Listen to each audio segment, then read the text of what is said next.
বোকাজানত বন্য হস্তীৰ আক্ৰমণত কোনোমতে ৰক্ষা পৰিল একেটা পৰিয়ালৰ কেইবাজনো সদস্য। ৰাজ্যৰ উজনিৰ পৰা নামনিলৈ নিতৌ বৃদ্ধি পাবলৈ ধৰিছে হাতী মানুহৰ সংঘাত। এক কথাত ক'বলৈ গ'লে অসমৰ এক জ্বলন্ত সমস্যাত পৰিণত হৈছে এই সংঘাত। হাতীয়ে আক্ৰমণ কৰা অঞ্চলসমূহত প্ৰতিদিনে ভয় শংকাত কটাবলগীয়া হয় শিশুৰ পৰা বৃদ্ধজনলৈ। হাতীয়ে ভাঙি পেলোৱা মৰমৰ ঘৰখন ধ্বংসস্তূপত উজুবি উঠা অসহায় মানুহৰ সংখ্যা দিনক দিনে বৃদ্ধি পাই আহিছে। বোকাজানৰ কিছু কিছু অঞ্চলত প্ৰতি নিশাই দুটা বন্য হস্তীয়ে খাদ্যৰ সন্ধানত বনাঞ্চল এৰি জনাঞ্চলত প্ৰৱেশ কৰি বিভিন্ন ধৰণৰ ক্ষতি সাধন কৰাৰ লগতে ঘৰ দুৱাৰ দোকান পোহাৰ আদি ভাঙি তহিলং কৰি থৈ যায়। ইয়াৰ বিষয়লৈ মই এইটোৱে বন বিভাগক ক'বলৈ বিচাৰোঁ যে যোৱা 14 তাৰিখেও আমাৰ ইয়াত ঘৰ ভাঙিছে, ৱাল ভাঙিছে। আজি আমি বন বিভাগক বাৰে প্ৰতি ফোন কৰিলোঁ, কোনো ফোনৰ ৰেছপন্সিবল নিদিয়ে। আজি এক দুমাহ ধৰি এই দুটা হাতীয়ে যি ধৰে উপদ্ৰৱ কৰি আছে, গতিকে বন বিভাগে ইয়াৰ বিষয়লৈ কোনো সিদ্ধান্ত লোৱা নাই। আৰু আমি দুখীয়া মানুহখিনি যে কিভাৱে চলিম, বন বিভাগে এইটো কোনো গুৰুত্বই নিদিয়ে। তেখেতক ফোন কৰিলে আমাৰ ফোনৰ কোনো ৰেছপন্সিবল নাপাওঁ। আৰু বন বিভাগক আমি ক'বলৈ গৈও অমান্তিত হৈছোঁ যে বন বিভাগ কেতিয়াও আমাৰ ইয়াত নাহে। এই ঘৰিয়ালদুবি মাটিপুল নাওকটা গাঁৱত কেতিয়াও নাহে।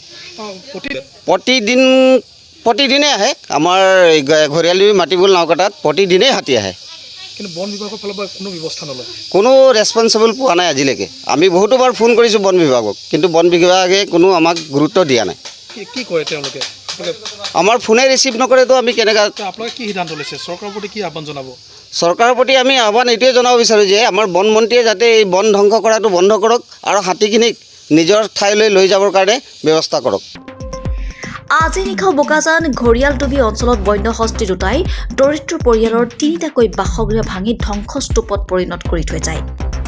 দুৰ্ভগীয়া পৰিয়ালকেইটাৰ পৰা জানিব পৰা অনুসৰি বুধবাৰে সন্ধিয়াতে অহা বন্য হস্তি দুটাই প্ৰায় 3 ঘণ্টা ধৰি বাসগৃহকেইটাত উপদ্ৰৱ চলোৱাৰ লগতে মজুত কৰি ৰখা সকলো সামগ্ৰী খাই পেলোৱাৰ লগতে ঘৰৰ সকলো সামগ্ৰী তহিলং কৰে।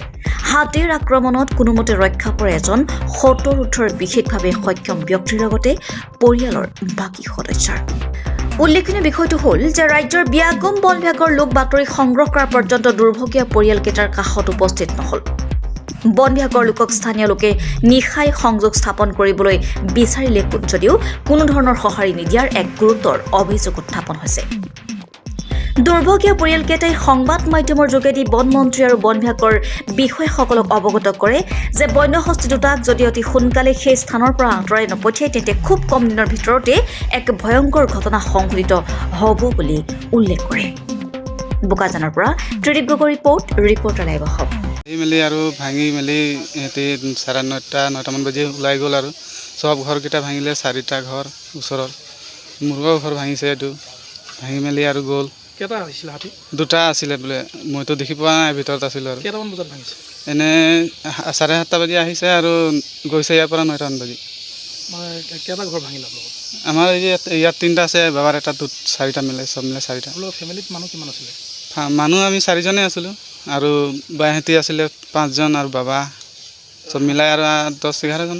মানে বাবা আহোঁতে, হাতী আহোঁতে ক'ত আপোনাৰ গুচি গ'ল?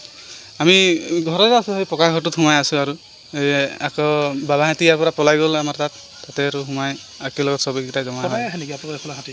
সদায় আহে আৰু অহা মেলা কৰিয়ে থাকে আৰু ঘৰ চৰ ভাঙা মেলা। বেছিভাগতো এয়া আৰু বাৰী চাৰী সোমাই কলগছ চলগছ কঁঠাল চঠাল খায় আৰু ঘৰ চৰ ভাঙি মেলি আৰু ওলাই যায়। আজি আপোনালোকে কি অনিষ্ট কৰিলে?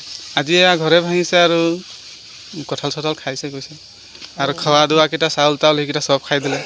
মানুহক কিবা অশান্তি কৰে নাই হাতীতে? বৰ্তমানতো এতিয়ালৈকে এনেকৈ কৰা নাই আৰু মানুহক বা মাৰা চিঙা এইকেইটাত কৰা নাই, হ'লেও আৰু কৰিব বুলি ভয় লাগি থাকে আৰু। ৰিপৰ্টাৰ লাইভ অসম, নিৰ্ভীক